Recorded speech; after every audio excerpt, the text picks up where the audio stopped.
I had to learn to just do things by myself. I went on so many solo dates. I was taking so many walks and just having a blast. Like, I was exploring the city, and I needed that. I needed to step out of my comfort zone, and it was really hard because of my fear of being perceived, because of just worrying about so many things. And I've persisted. I told myself I would rather stick it out and wait for the right people, and I did, and the right people have come. The right people have come. I've met so many new people and so many people that are just like me because of that.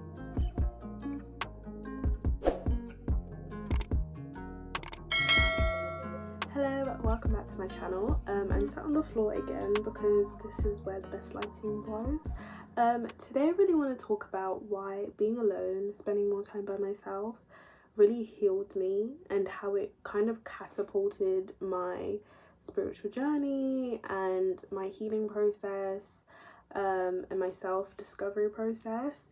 I really feel like being by yourself is often made to feel like it's a bad thing, and I think it can of course become toxic, and we are in a loneliness epidemic, and a lot of people are really struggling with making connections, and that's definitely something that I struggled with. I've struggled with for a really long time, being connected to other people, making friends, or rather making meaningful friendships, and like keeping those friendships was something that was always really hard for me. And I'm glad that now I know why that was happening, and I understand myself better. But yeah, so the plan for this video is to share with you my experience and hopefully encourage anyone who might be in like a similar stage in their life. Okay, so for me, one of the things I really struggled with is I would connect with people so easily when I would have like my extrovert energy, and I'd be like yapping, and I would like see people's personalities, and I would kind of lean into like parts of themselves that I saw in me to connect with those people. So now I would make friends, and I would think, oh, this is amazing, like I'm finally making friends, I'm connecting with people, and I would think that this is going to be a meaningful friendship. But oftentimes what would happen is I would end up having these very kind of meaningless friendships where it's either I end up being the therapist friend who is just kind of always being the person that's there for other people, or I would be friends with the kinds of people that just want to do very basic things. They don't want to really connect on like a deeper level. It was often just kind of like a let's go for food, a let's go partying. Like, I never felt, it was rare for me to find people that I felt like I could connect with on like a really deep level. And I'm a very deep thinker. I've always been a deep thinker ever since I was very young. So for me to always be desiring something meaningful, something deep, and not finding it was really hard for me. And it was driving me into isolation, because I would have so many like in and out friendships where one week I'm like, I think this is like my new best friend. And then the next week I'm like super disappointed, heartbroken, because I end up realizing that I was being used, or that someone just didn't align with what I'm looking for and with the person that I am. So yeah, that's how I ended up spending so much time by myself. That, and also going through from a young age, I was often like, I was rarely ever single, and it was never even a thing for me where it was like I was pursuing relationships, like I was looking for a relationship, I was looking for someone to be with. It just felt like it would just happen. It would just happen. Okay, I would be like, I'm staying single, and then it would just happen, and then I'd be in another relationship, and then I'd come out of that relationship, I'm like, I'm gonna heal, and then not long after that I'd be in another relationship. And even though I know that I wasn't doing that intentionally, and I wasn't trying to like not be single, if that makes sense, I now realize that a lot of the relationships I was getting into, they were not high quality relationships. They were not people that I connected with from a deep level, but I just loved connecting with people. Like, I loved connection, and it felt like being in a relationship was so much easier. It felt like it came so much easier than finding the kind of friendships I was looking for. Because when you're in a relationship, it's kind of a given that there's supposed to be a deep connection. When you're in a friendship, so many different types of friendships come, and the one that I was looking for, which was like a deep, meaningful friendship that's almost connected on a spiritual level, just wasn't happening. And it was so disappointing. And it would not be long after being in a new relationship that I'd be like, oh, this is not my kind of person, or oh, okay, this is a narcissist, blah blah blah. And of course, as many people know, when you are neurodivergent, it's very, very easy to be targeted by narcissists. It's very easy to be targeted by people that are manipulative for a number of reasons. I actually made a TikTok about this, and it was so interesting and really sad to see people in my comments that have had similar experiences, or talk about yeah, like I'm ND and I met this kind of person and I can see like why it happened, blah blah blah. And I was that person. Like, me and our sis, we pretty much went together, because I was literally running away from them. But that love bombing stage was so powerful, so it was so hard for me to get off that point. And at some point I realized that, okay, there's a pattern here. The friendships and the relationships that I'm attracting, they're not in line with who I want to be and what I'm trying to look for. So then I decided I just want to be by myself. Let me invest energy back into myself. Let me heal. Let me connect back into myself, so that I have a better chance at finding what I'm really looking for. And also because I was so desperate to uncover why I was feeling the way that I was feeling, and why I was attracting the people that I was attracting.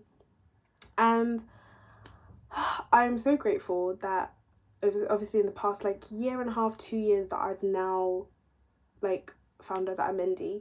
And if I hadn't, I think I would still be in that mind space of like, why am I like this? Why do I pick the people that I pick? Why do I keep attracting people that use me and don't appreciate me, or people that just want me for like their own benefit, or people that just want really like meaningless connections? And now I know why, and I would love to go into a whole other video of why if you want to hear about that. But when I was in solitude, it was one of the hardest things for me to do. I had to deny myself the desire to go back to people that I knew weren't serving me, weren't serving my needs. I was having to deny myself the burning desire to just have a connection, any connection.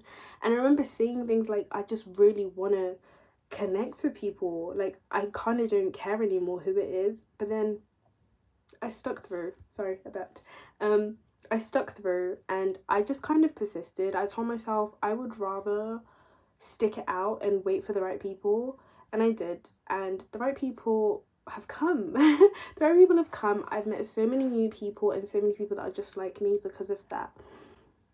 But it was really hard, I can't lie. I was actually going through it. I was in the most vulnerable state, because I would sit there and it was just me. It was just me and my thoughts. It was just me and all my fears and all my insecurities and all my trauma. That's all I had, and I just had to deal with it. Like, I just had to listen to myself. And then I realized the patterns of thoughts and of feelings that were coming along. So then I actively pursued content and knowledge, books, videos, people that knew how I was feeling and could help me. That's why I love YouTube and TikTok. I was finding people that had similar experiences to me, and I was just learning so much, and I was doing the work that's so hard and so painful. I was doing the shadow work, I was doing the inner child work, and it was not an enjoyable experience. It was definitely not an enjoyable experience, but being by myself was how I managed to actually look within myself and learn what I needed to learn about myself. And if I hadn't taken that time, like, yes, I felt lonely. Yes, I felt disconnected to people. Yes, I felt almost empty. But that's also because some of what I was searching for, I was searching for in other people. So then when I was disappointed, I felt empty. But then I realized I had to search for those things within myself. And upon finding those things within myself, it's like, even if I come across people that I think are my kind of people and I'm disappointed, what I was looking for was within myself. Some of the reasons I wanted to connect with people, like wanting someone to do things with, I had to learn to just do things by myself. I went on so many solo dates. I was taking so many walks and just having a blast. Like, I was exploring the city, and I needed that. I needed to step out of my comfort zone. And it was really hard because of my fear of being perceived, because of just worrying about so many things. And yeah, there were times where I was just thinking, I can't wait to have someone to share this with. And eventually I did. And I'm so grateful for that. But I wouldn't have been able to appreciate my time with myself if I hadn't just stepped out of my comfort zone and just did the things that I needed to do by myself. There were many nights of crying and having to really process difficult emotions and having to uncover things that I forgot about. But once I did, I just felt transformed. I felt transformed because I felt like I wasn't hiding parts of myself to myself anymore.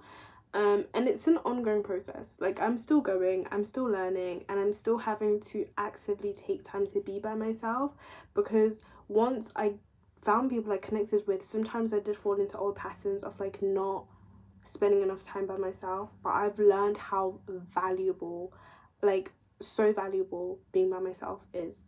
It's changed me so much for the better. And I think that to just isolate yourself, especially when you're going through difficult things, if you're going through like difficult mental health, is never a good idea. Don't isolate yourself. Try to still connect with people. Never give up on trying to connect with people, because eventually the right people do come into your life.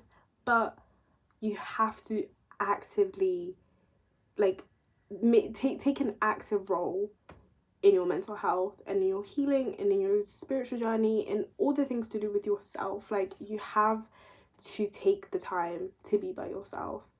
If that means you have to schedule it, then you're just gonna have to schedule it. But spending time by yourself is the only way that you will hear that voice that you've been ignoring.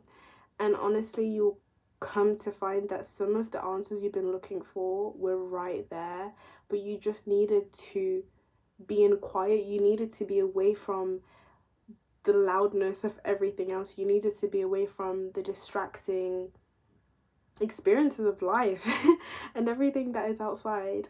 And also in that process, that's when I learned that I needed to make more of an effort to reach out to people and to seek help and to go to therapy and to talk to my friends and to talk to the people that care about me. And also to be able to just better discern what was good for me, who was and who wasn't good for me. I learned so much, and learning is only part of it. You have to put it into practice, because if you don't put it into practice, you just have a bunch of knowledge that you've learned on the internet, and then when you come into reality, you might end up going to fight or flight mode and you just run away from the situation. But yeah, learning is invaluable. It's life-changing. And so much learning happens and so much growth happens when you are by yourself. But yeah, that's how being alone, spending time by myself, healed me. It transformed my life, and it sounds super dramatic, but it is true. And I'm trying to tap back into spending more time by myself and kind of really reflecting on the person that I am, the person that I want to be, and the choices that I would like to make for my future. But yeah, if you enjoyed this video, please give it a like, comment. I would love to hear what you think. I'd love to hear what you're going through, your experiences. If you want to connect with me on more platforms, I'll have it linked in my description box. And please don't forget to subscribe, and I hope to see you in the next video. Bye.